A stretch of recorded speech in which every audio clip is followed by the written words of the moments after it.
My name is Lily. I'm in my mid-30s now, and for most of my adult life, I've been described with the same quiet words: steady, reasonable, the one who keeps things together. I work in a role that rewards composure and consistency, the kind of job where people trust you because you don't make noise. Friends say I'm calm, family says I'm easy, strangers usually don't notice me at all, and that used to feel like a compliment. I've learned that when people underestimate you, they often confuse silence with agreement. They assume calm means compliance. They assume that because you don't raise your voice, you don't feel the weight of what's being said. For a long time, I let them believe that. It was simpler. It kept things smooth. This story isn't about revenge, and it's not about proving anyone wrong. It's about a single moment that looks small from the outside and enormous from the inside. I hung up on my father mid-argument. That was the last time I heard his voice. When people hear that, they expect drama or a villain or a neatly packaged lesson. There isn't one. There's only a sequence of ordinary choices that quietly added up. I want to be clear about something before we go any further. This isn't a story where someone wins and someone loses. It's not about dominance through destruction. It's about the kind of power that comes from realizing, too late, that some moments don't come back. I was angry for 5 minutes. I've regretted it for years. That sentence is the spine of everything that follows. Over the next hour or so, I'll walk you through how I became the person my family relied on but rarely listened to. How small dismissals can feel harmless until they form a pattern. How silence can start as self-control and slowly turn into distance. And how a single unplanned decision, made without cruelty, without shouting, can still carry irreversible weight. There will be no dramatic confrontations here, no raised voices replayed for effect. What I'm offering is honesty, the kind that sits with discomfort instead of decorating it. I'll talk about the role I was assigned without asking for it, the moment I stepped out of that role, and the consequences that followed, some immediate, some that unfolded quietly over the years. If you've ever believed that keeping the peace was the same as doing the right thing, if you've ever told yourself, "I'll deal with this later," and assumed later would always be available, then you may recognize parts of yourself in this story. I'm not asking for sympathy. I'm not asking you to take sides. I'm asking you to listen the way I didn't know how to listen back then. And maybe ask yourself, gently, is there a conversation in your life you're assuming you can always return to? To my family, I was the reasonable one, not the favorite, not the difficult one, not the one whose moods everyone tiptoed around. I was the one you called when something needed to be handled without fuss, forms filled out, schedules rearranged, apologies made on behalf of someone else. I was useful in the way furniture is useful. You notice it when it's gone, but you don't thank it for being there. My father liked to say I was low maintenance. He meant it as praise. What it really meant was that I didn't ask much from him. I didn't push. I didn't argue loudly. When he interrupted me, I stopped talking. When he corrected my memory of things I had lived through, I let it slide. I told myself it wasn't worth the effort. Growing up, I learned quickly that being agreeable earned me space. Not affection. Space. Space to exist without causing tension. My siblings filled the room in louder ways. They fought, rebelled, demanded. I adapted. I became efficient with my emotions. I edited myself in real time. If someone forgot my birthday, I laughed it off. If someone talked over me at dinner, I finished my sentence internally and moved on. If my father dismissed my concerns with, "You're overthinking it," I nodded, even when I knew I wasn't. People confuse adaptability with strength. Sometimes it is. Sometimes it's just survival dressed up nicely. From the outside, our family looked functional. No scandals, no screaming matches that neighbors whispered about. Holidays happened on schedule. Phone calls ended with "love you," even when nothing meaningful had been said. I played my part well. I was the bridge, the translator, the emotional shock absorber. And because I was so good at it, no one ever asked how heavy it was. My father, especially, saw me as dependable, but secondary. He trusted me with logistics, not with feelings. When decisions were made, I was informed after the fact. When opinions were asked for, mine was treated like a formality, something polite to acknowledge, easy to override. I don't think he did it maliciously. That's the hardest part to explain. There was no single moment where he was cruel enough to justify walking away. There was just a steady erosion, 1,000 small reminders that my role was to accommodate, not to challenge. When friends met my family, they often told me, "You're so lucky, your dad is so confident, such a strong personality." I smiled when they said that. I didn't know how to explain that confidence feels different when it's always pointing away from you. I told myself stories to make it easier. He's from a different generation. He doesn't mean it the way it sounds. He shows love by providing, not by listening. Those explanations worked until they didn't. What no one noticed was how carefully I learned to disappear without actually leaving. I could be in the room and absent at the same time. I could agree without consenting. I could say, "It's fine," and mean, "I don't have the energy to correct you." That skill followed me into adulthood. At work, managers praised my composure. In relationships, partners said I was easy to be with, then seemed confused when I eventually pulled away. The pattern was so consistent, I assumed it was just my personality. I didn't see it as invisibility back then. I saw it as maturity. But maturity, when it's one-sided, turns into silence. And silence, when it's expected, becomes a rule you're punished for breaking. The truth is, I didn't feel invisible because no one could see me. I felt invisible because no one needed to. The version of me they interacted with required nothing from them. And as long as I stayed in that role, reliable, calm, undemanding, I belonged. What I didn't understand yet was that belonging without being heard comes with a quiet cost. One you don't notice until the moment you finally speak and realize no one was listening in the first place. The first moment that stayed with me didn't look like a turning point. It wasn't dramatic. No slammed doors. No harsh words that would replay themselves years later. That's why it was easy for everyone else to forget and impossible for me to do the same. We were on the phone. I remember that clearly because I was standing by my kitchen window, watching rain slide down the glass in thin, uneven lines. My father had called to ask for help with something practical. Paperwork, I think. He always called me for those things.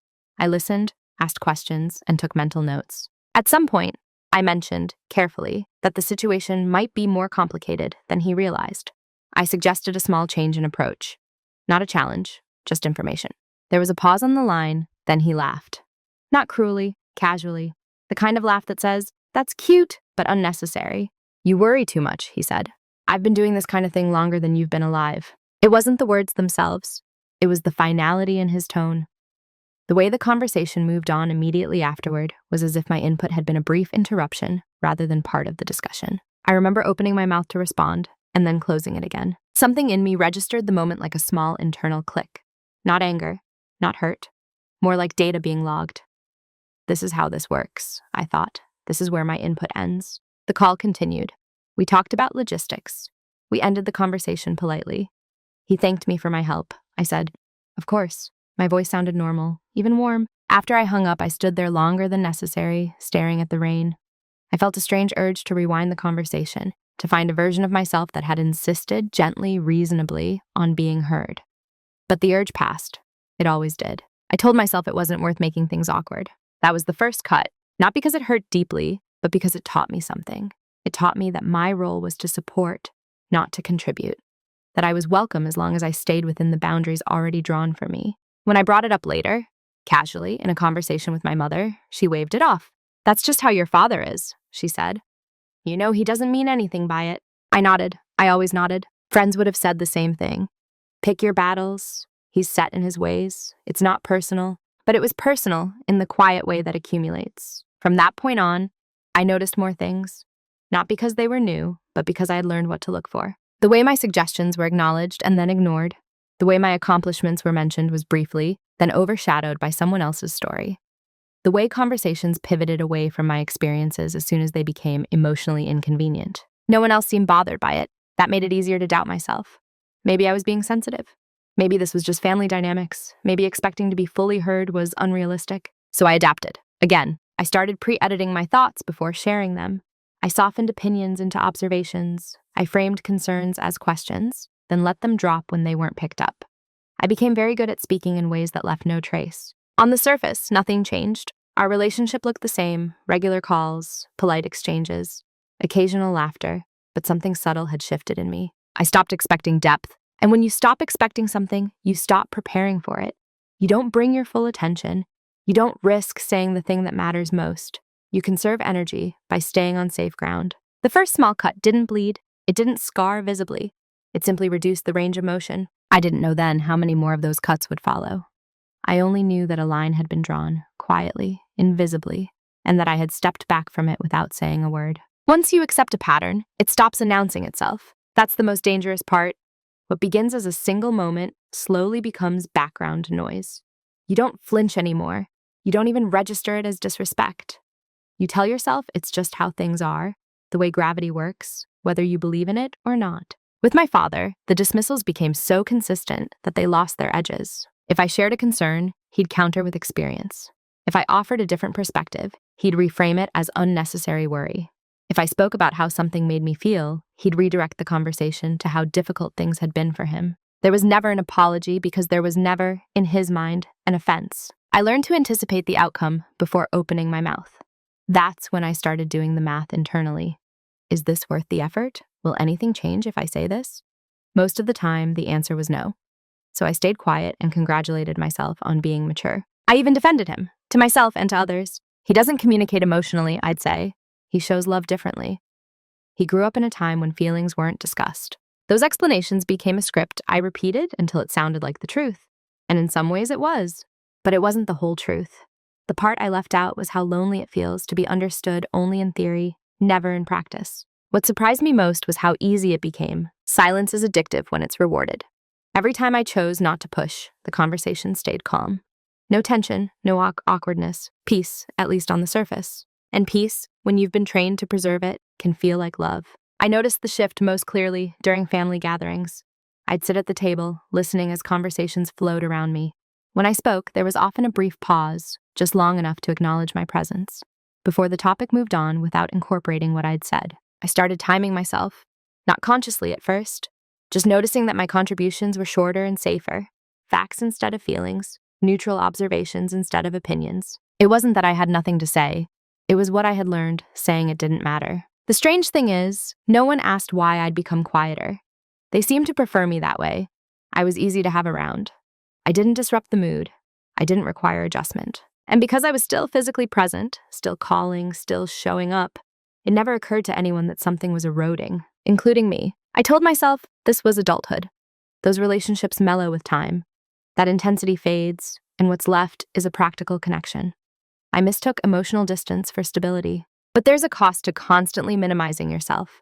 It doesn't show up all at once. It shows up as a dull exhaustion, a feeling of being slightly misaligned in your own life. I'd hang up the phone after talking to my father and feel inexplicably tired, not upset, not sad, just drained, as if I'd spent energy bracing for something that never quite happened. Sometimes, late at night, I'd replay conversations in my head, not to argue, but to imagine what it would sound like if I had spoken freely, if I had said, "That matters to me," or "Please don't dismiss that."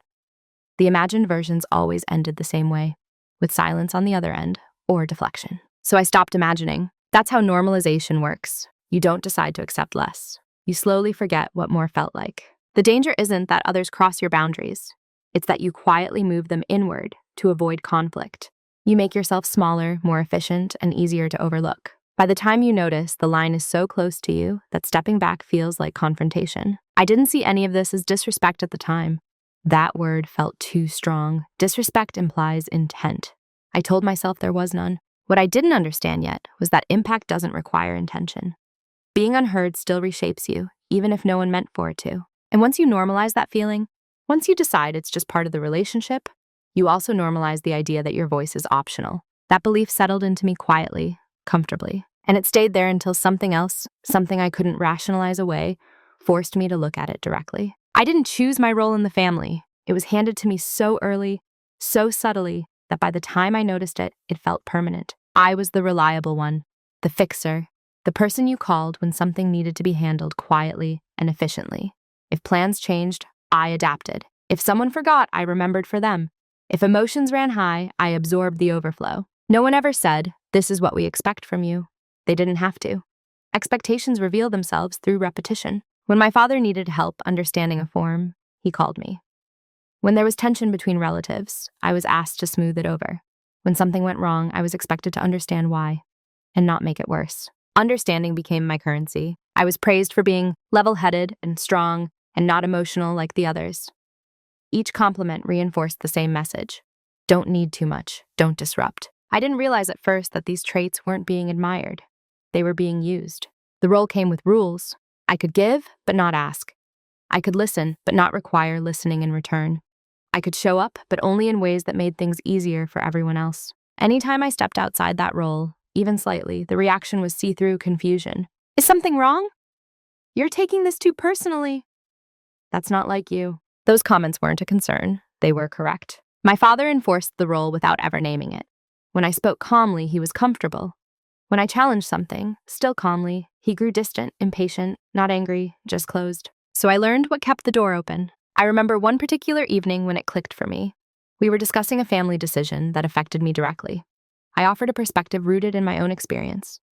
He listened, nodded, and then proceeded as if I hadn't spoken at all. Later, when I gently asked if my input had been considered, he looked genuinely surprised. "I thought you were just thinking out loud," he said. That sentence settled heavily in me, thinking out loud, as if my words were ambient noise, as if my thoughts didn't require a response, because they weren't meant to shape anything. In that moment, I understood something with startling clarity. My role was not participant. It was support staff. Once you see the role, you can't unsee it. I started noticing how often my presence functioned as reassurance for others. As long as I was there, calm, agreeable, everything felt stable. My father especially seemed to rely on that stability without ever checking what it cost me. And I let him, because stepping out of the role would mean creating friction. It would mean asking to be seen differently. It would mean risking the one thing I had always been careful to preserve: peace. But peace built on one person's silence is fragile. It holds only as long as that person keeps swallowing their discomfort. I didn't resent my father then. Not consciously. I told myself this was just how families worked. Everyone had a function. This was mine. What I didn't realize was that roles don't just define how others treat you. They define how you treat yourself. I stopped expecting my feelings to be centered. I stopped offering parts of myself that might require care. I showed up already edited, already contained. And the more consistently I did that, the more permanent the role became. The dangerous thing about being reliable is that people stop imagining you might ever leave. They assume you'll always answer the phone, always understand, always be there in the same way you've always been. Even you start to believe it. I believed it. Right up until the moment something inside me quietly refused to continue playing its part. The day something shifted didn't announce itself. There was no argument, no confrontation, no clear reason I could point to afterward and say, "That's when it changed." It was ordinary. I was sitting alone in my car, parked outside my apartment, engine off, hands resting on the steering wheel, long after I'd arrived. The radio had gone silent. My phone was face down on the passenger seat. I had just finished another call with my father. Nothing bad had happened during that conversation. That was the problem. He had talked. I had listened. He had vented about a situation at work, about how no one appreciated his experience, how frustrating it was to feel unheard. I offered empathy. I asked thoughtful questions. I mirrored his feelings back to him, the way I always did. At one point, he paused and said, "You're good at this. You always understand." Something in me tightened, not because it was unkind, because it was accurate in the most uncomfortable way. I did understand. I understood so well that I had erased myself from the equation. I was fluent in his emotional language while my own remained untranslated, even to me. When the call ended, I didn't immediately move. I sat there, noticing how familiar the fatigue felt. That dull, low-grade heaviness in my chest.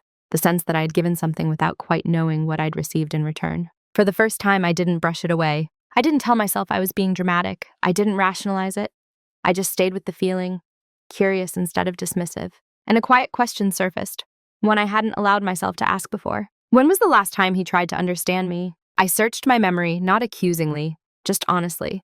Moments floated up, conversations redirected, feelings minimized, experiences reframed through his perspective.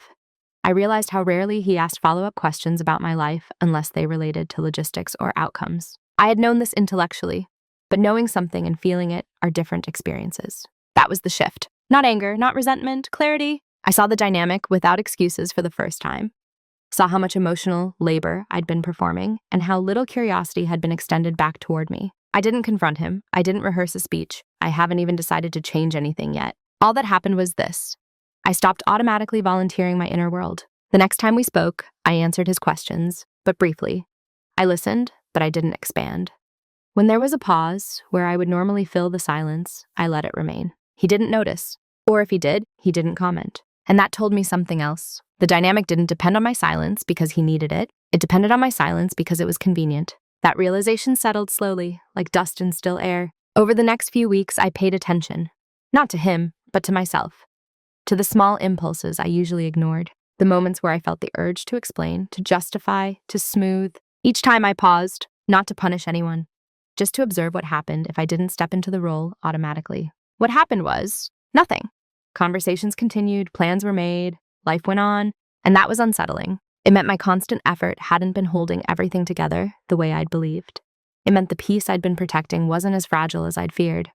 Or maybe it wasn't peace at all. That car, that moment of stillness, became a quiet reference point for me, a before and after that no one else could see. I didn't feel empowered, I felt sobered. Because once you see a dynamic clearly, you're responsible for what you do next. You can't unsee it, you can't go back to innocence. I knew then that continuing as I had been would require an active choice.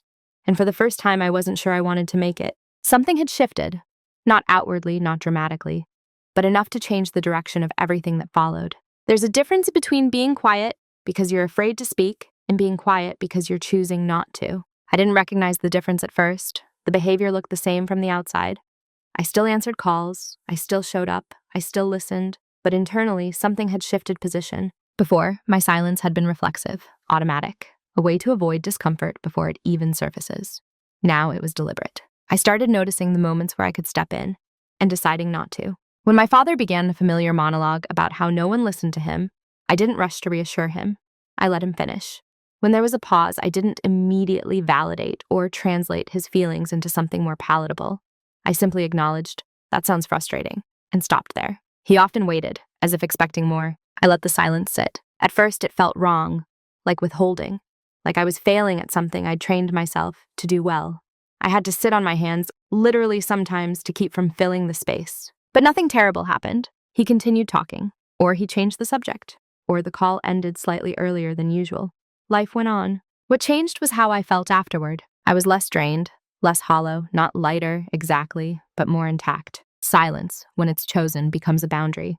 It says, "This is as far as I go, this is what I offer." Others don't always recognize it as such. They often interpret it as compliance or indifference. My father seemed to interpret it as agreement. I noticed that he began to assume my alignment more than ever.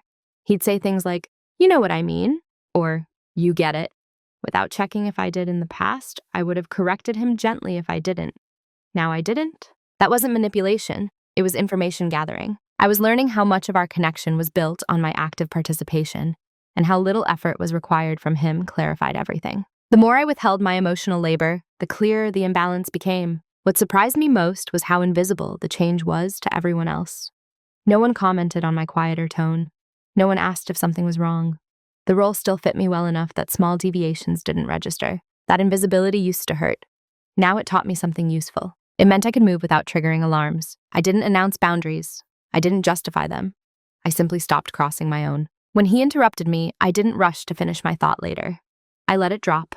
When he dismissed a concern, I didn't circle back to clarify. I noted it and moved on.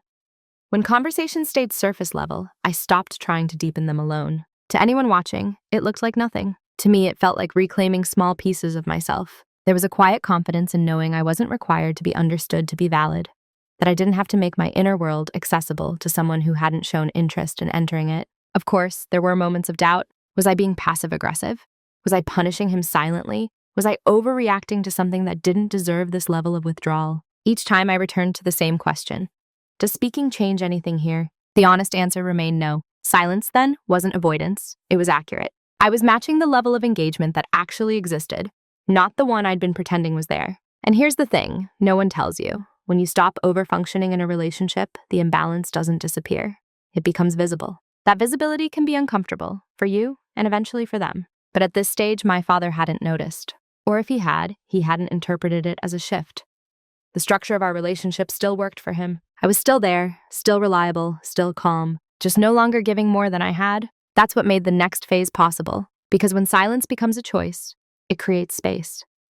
And in that space, you can finally see what's really happening without interference, without excuses. I didn't know yet what I would do with that clarity. I only knew I wasn't willing to give it back. What they never noticed was not the silence itself, but what filled the space it left behind. When I stopped rushing to explain myself, to smooth things over, to emotionally anticipate everyone else, I didn't become empty. I became observant. Energy doesn't disappear when you stop spending it. It reallocates. I began paying attention in a way I hadn't before. Not with suspicion, with precision. I noticed how conversations followed predictable paths. How my father spoke to people, not with them. How he interpreted agreement even when none was offered. How quickly he grew uncomfortable when there was no emotional cushioning beneath his words. I also noticed myself, how often I had overridden my instincts to maintain harmony. How often I had said yes when my body said no. How skilled I was at emotional translation. and how rarely anyone asked me to speak in my own language. None of this felt dramatic. It felt almost administrative, like taking inventory after realizing you've been miscounting for years. I started documenting, not in a literal notebook, but internally. Patterns, timing, reactions. When I didn't offer reassurance, he repeated himself. When I didn't agree, he assumed agreement anyway. When I didn't engage emotionally, he lost interest faster. That last part stayed with me. It told me something important. The connection wasn't sustained by mutual curiosity. It was sustained by my participation. And participation, I was learning, is optional. Around the same time, I began strengthening other areas of my life quietly. Not as an escape, but as a recalibration. I invested more fully in my work. Not by working longer hours, but by working with clearer boundaries. I let my competence speak without explanation. I stopped volunteering for emotional cleanup roles, both professionally and personally. I noticed how often people step forward when you step back. How systems adjust, how absence reveals what presence concealed. With friends, I tested small truths. I spoke plainly instead of diplomatically. The ones who listened stayed. The ones who preferred the edited version drifted. That data mattered. I wasn't isolating myself. I was refining my environment. All the while, my father remained unaware. Our calls continued, just slightly shorter. Our exchanges remained polite. There was no conflict to point to, no rupture. That's why what happened later shocked everyone else. They thought nothing had changed. But change doesn't always announce itself with raised voices. Sometimes it happens the way foundations settle, quietly, invisibly, until the structure above can no longer rely on what it assumed was there. I realized something else during this period. I had leverage, not in the manipulative sense, not in a transactional way, but in the simplest, most overlooked form. I had access. I was the one who answered, the one who listened, the one who made space, and I was no longer doing that automatically. That awareness didn't make me feel powerful. It made me feel careful, because leverage carries responsibility. Once you see it, you have to decide how to use it, or whether to use it at all. I didn't plan anything. I didn't rehearse outcomes. I didn't imagine confrontations. I simply kept observing. And the more I observed, the clearer it became that my silence was being misread, not as a boundary, but as stability. They believed the version of me they were accustomed to would always be available, that my role was fixed, that my presence was guaranteed. They never noticed the preparation happening beneath the surface, because preparation doesn't always look like action. Sometimes it looks like restraint, like learning when not to respond, like understanding the difference between connection and obligation. I wasn't preparing to leave. I was preparing to choose. And that distinction matters more than it sounds, because when a choice finally presents itself, one you can undo, you don't rise to the occasion. You act from the position you've already built. What they never noticed was that I had been building that position quietly, patiently, without anyone's permission. And by the time the moment arrived, there was no urgency left in me, only clarity. The reveal wasn't a discovery in the cinematic sense. There was no single document, no overheard conversation, no dramatic piece of information that changed everything at once. It was quieter than that. It came in the form of an understanding I had been circling for months without naming. One evening, after a call with my father ended sooner than usual, I sat on my couch and felt something unexpected. Relief. Not the kind that follows resolution, but the kind that follows distance. The absence of tension where there used to be obligation. That's when it became undeniable. I wasn't afraid of losing the relationship. I had already lost the version of it that mattered to me. What I had been protecting all those years wasn't connection. It was continuity. The idea that as long as the line stayed open, something meaningful might still pass through it. But nothing had been passing through for a long time. That was the private reveal. The relationship existed primarily because I maintained it. Not emotionally, logistically, habitually, out of identity, not desire. And once I saw that clearly, the leverage revealed itself without fanfare. I controlled the access point. Not his behavior, not his understanding, just my availability. I realized that my presence had functioned as reassurance for him, for the family, for the story everyone told themselves about us. As long as I was there, everything felt intact. My calmness had been mistaken for consent. This wasn't empowering, it was sobering. Because leverage isn't about domination, it's about responsibility. It forces you to ask, what happens if I stop? I didn't test it right away. I didn't need to. I already knew the answer. I had seen how quickly conversations lost depth without my engagement, how silence unsettled him, even if he didn't name it, how much he relied on my quiet agreement to feel validated. The realization didn't make me angry. It made me sad in a clean, contained way, because it meant the imbalance wasn't accidental anymore, not once I could see it. It meant that continuing as before would be a choice I was actively making, not a default I could excuse. And once something becomes a choice, it carries weight. I sat with that for a long time. Days, weeks, letting the truth exist without acting on it. I didn't want to weaponize it. I didn't want to punish him for not being someone he'd never claimed to be. But I also couldn't unknow it. The private reveal wasn't about him, ultimately. It was about me. I had been loyal to a role longer than it served either of us. Loyal to peace over truth, to stability over reciprocity. And I was tired. Not in a dramatic way, but in the way you're tired when you realize rest will require change. I began imagining futures, not in detail but in feeling. One where nothing changed. One where I spoke openly and was dismissed again. One where I slowly withdrew and let the connection thin on its own. None of them felt clean. What felt clean was honesty. Quiet honesty without speeches or demands. Honesty with myself about what I could and could not continue offering. The reveal crystallized something I had avoided naming. I didn't owe perpetual access to anyone who didn't meet me with curiosity. That wasn't cruelty, it was proportion. Still, I didn't act, not yet, because knowing your leverage doesn't mean you rush to use it. Sometimes it simply informs how carefully you move. I continued answering calls. I continued being polite.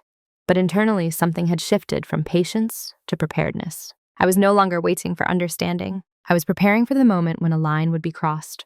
Not dramatically, not intentionally, but finally. The kind of moment you don't plan for, but recognize instantly when it arrives. And when it did, I wouldn't be reacting from anger. I would be responding from clarity. That was the private reveal. No celebration, no sense of victory, just the quiet certainty that the next decision would matter, and that once made, it would not ask permission to be undone. The decision point didn't feel heavy when it arrived. That surprised me most. I had imagined, if it ever came, that it would feel charged, emotional, like standing at the edge of something irreversible with my heart racing, instincts flaring, old wounds demanding to be acknowledged. Instead, it felt quiet, ordinary, almost inconvenient. It was another phone call. I remember because I had almost let it go to voicemail.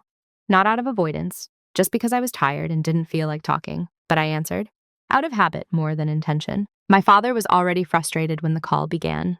I could hear it in the way he spoke, clipped and compressed, as if the conversation was something he needed to get through rather than engage in. He launched into a familiar grievance. Someone had disappointed him. Someone hadn't listened. The details blurred together, but the pattern was intact. I listened, not automatically, attentively. At some point, I offered a thought, a measured one. I wasn't trying to challenge him. I wasn't emotional. I simply said that maybe the situation wasn't as one-sided as it felt, that there might be another interpretation worth considering. There was a pause. Then he cut me off. Not sharply, not angrily, just decisively. No, he said, that's not what's happening. And he continued speaking as if I hadn't said anything at all. Something in me recognized the moment immediately, not because it was new, but because it was final. I felt a brief flicker of anger, not rage, not hurt, just a quick, clean surge of heat, the kind that comes when something crosses a line you didn't know was still there. For 5 minutes, I was angry. In those 5 minutes, I saw everything clearly at once. The years of minimization, the unreturned curiosity, the way my calmness had been used as a blank check. I could feel the old reflex rising, explain, soften, rephrase, make him understand. And then something else intervened. A calm, steady thought, I don't have to do this anymore. He was still talking. I looked at the wall in front of me, not in dissociation, indecision. I didn't interrupt. I didn't raise my voice.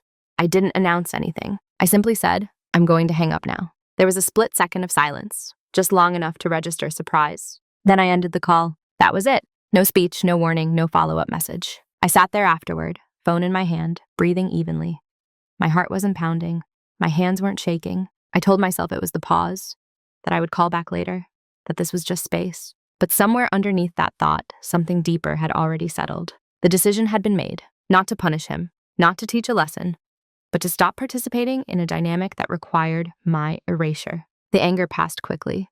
Within minutes, it dissolved into something quieter, an uneasy stillness, a sense of stepping into a room and realizing the door had closed behind you without a sound. I didn't feel relief, not yet. I felt the weight of finality without fully understanding its shape. That night, I went to bed as usual. No tears, no rehearsed explanations, just a faint, persistent awareness that something had shifted permanently. The next day, there was no call from him. The day after that, nothing. I didn't reach out. Not because I was committed to silence, but because I was waiting to see what I felt when I wasn't actively holding the connection together. What I felt was absence, and absence once noticed is impossible to ignore. The decision point wasn't dramatic. It didn't feel like power. It felt like accuracy. I had responded to the situation as it was, not as I wished it could be. And while I didn't yet understand the full consequences of that choice, I understood one thing clearly. There are moments when continuing a conversation costs more than ending it. And once you recognize that moment, you don't see the relationship the same way again. After I hung up, nothing exploded. That's important to say. No barrage of messages, no frantic calls, no immediate fallout that would have justified the weight I felt settling into my chest. The world didn't react the way dramatic stories teach us to expect. It's continued. The first few days passed quietly. I went to work. I answered emails. I made dinner. Life maintained its shape, and that normalcy felt unsettling.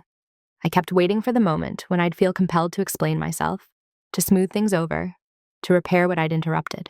But that impulse didn't come. Instead, I noticed something else, how much energy it took not to reach out. Not because I missed the conversation, but because I had been conditioned to be the one who reopens doors. That urge was a habit, not a longing. So I let the silence stand. Moving in silence doesn't mean being passive. It means making internal decisions without announcing them. It means allowing space to exist long enough for truth to surface on its own. I didn't declare boundaries. I didn't tell anyone what had happened. I didn't frame it as a statement. I just stopped initiating. When days turned into weeks, the absence grew noticeable. Not to everyone, but to me. I observed how my body responded, how the tension I used to carry around our interactions slowly eased, how evenings felt longer, how my thoughts no longer revolved around preparing for the next call. I also noticed what didn't happen. No curiosity from him, no message asking why I'd hung up, no attempt to revisit the conversation. That absence of response was information. If I had still doubted the imbalance, this confirmed it. The connection had depended on my consistency more than his concern. Still, I didn't act out of spite. I didn't block numbers or draw dramatic lines. I simply allowed the relationship to exist at the level it was being sustained from the other side, which, it turned out, was minimal. There's a strange discomfort that comes with not filling the silence. It exposes how much you've been managing without realizing it. How much of normal was actually effort? I began quietly adjusting my life around that truth. I redirected my emotional availability toward places where it was reciprocated. I invested more deeply in friendships that felt mutual. I let conversations unfold without rescuing them. At work, I stopped absorbing responsibilities that weren't mine. I said no without explanation, and nothing collapsed. This phase wasn't about withdrawal. It was about redistribution. No one noticed the change immediately because I didn't make it visible. There were no announcements, no confrontations. To the outside world, I was the same calm, reliable person. But internally, I had stopped compensating. And that's when the consequences began.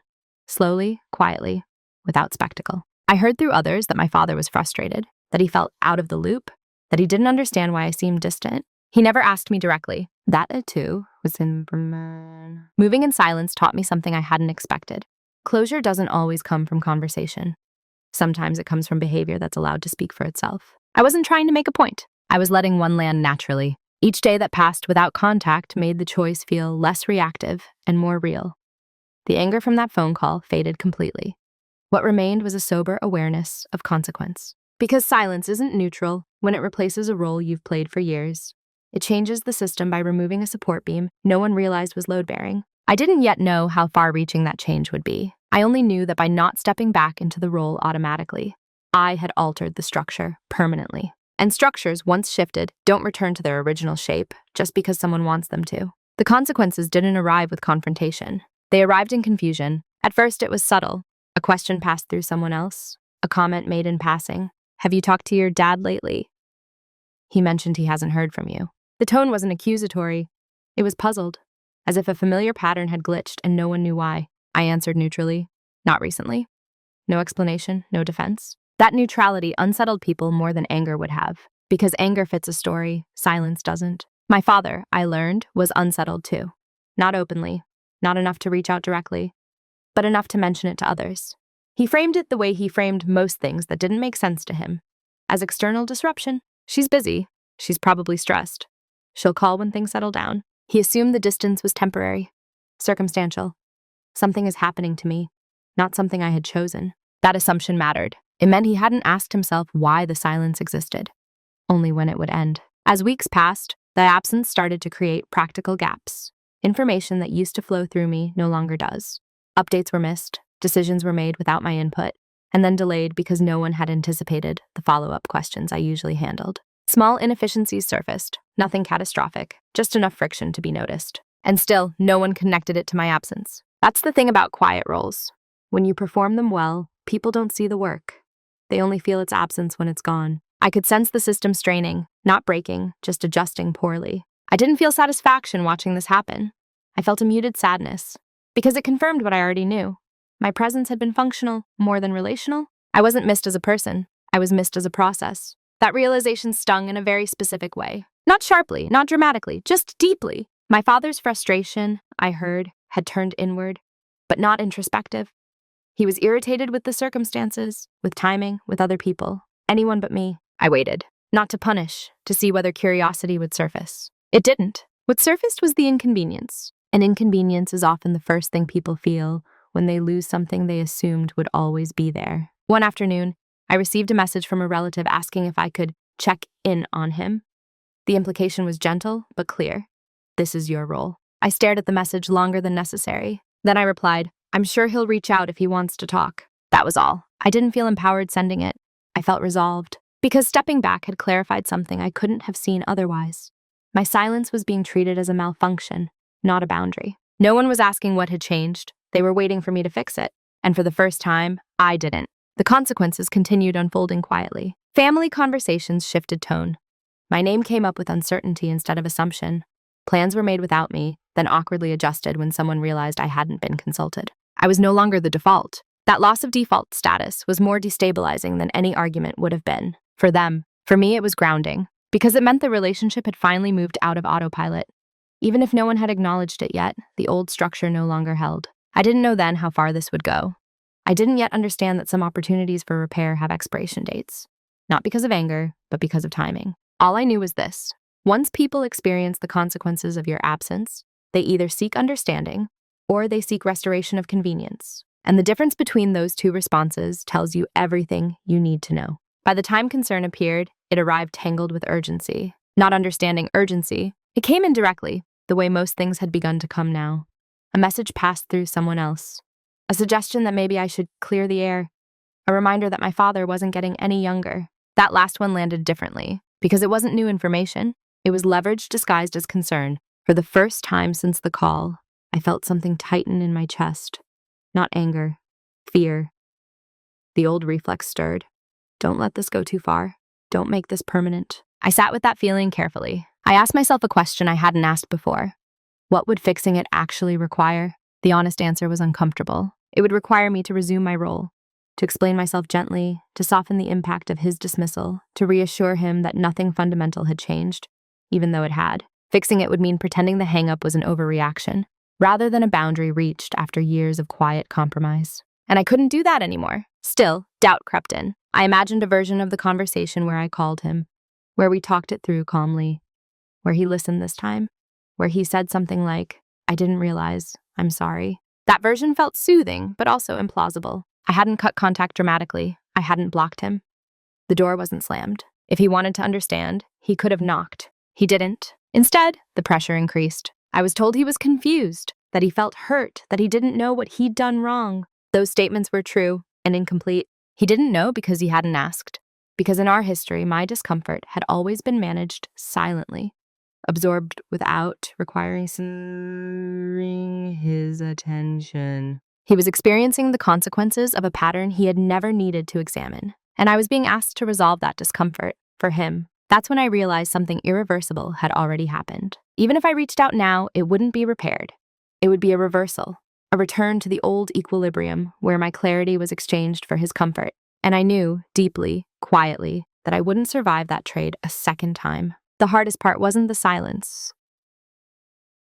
It was the waiting. Waiting to see if curiosity would appear, if accountability were to surface without prompting, if he were to say, I don't understand what happened, but I want to. He never did. Instead, time passed. Weeks turned into months. The urgency softened into resignation.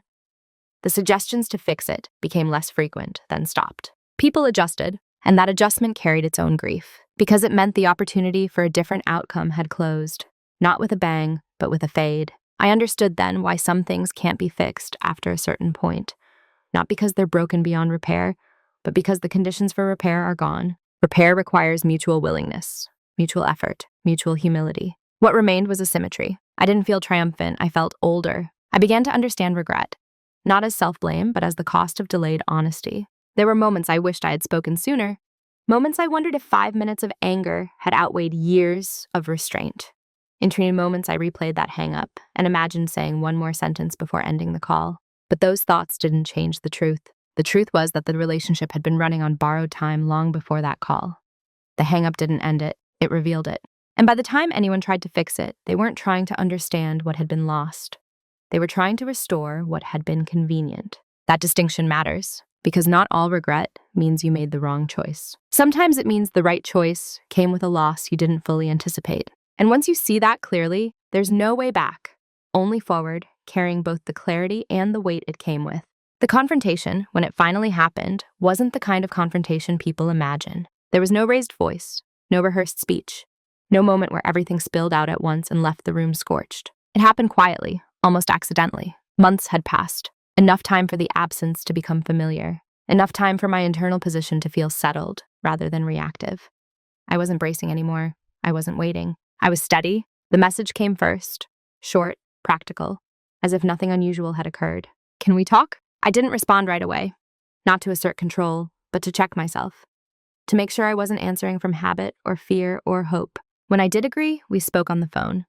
Not because it was easier, because it was honest. His voice sounded the same, confident, slightly guarded, as if this conversation was a task to complete rather than a space to enter. He started by saying he didn't understand what had happened, that he felt shut out, that the hang-up had been unnecessary. I listened, not with the old attentiveness that searched for reassurance to offer, but with clarity. I let him finish without interruption. I noticed how his explanation centered on his confusion, his discomfort, and his sense of being wronged.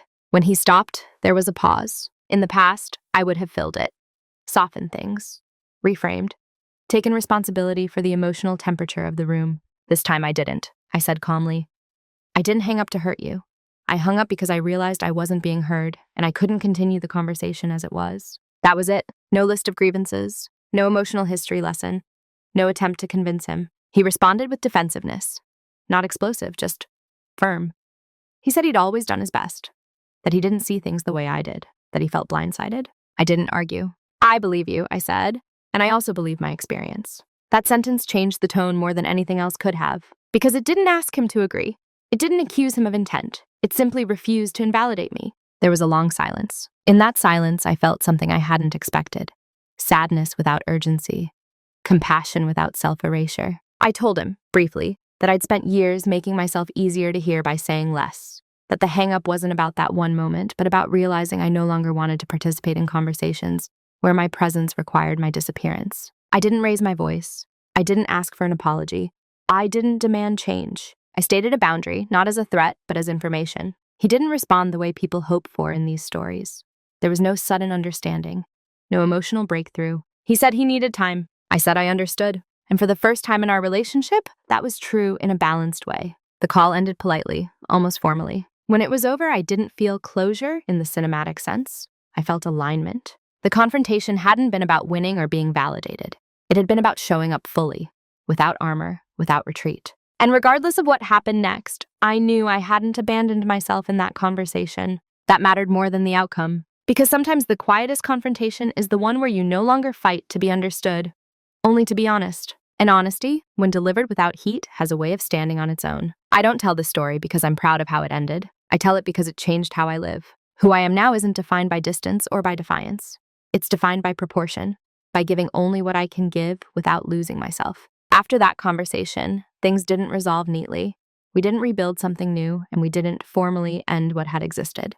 The relationship settled into a quieter, more limited shape.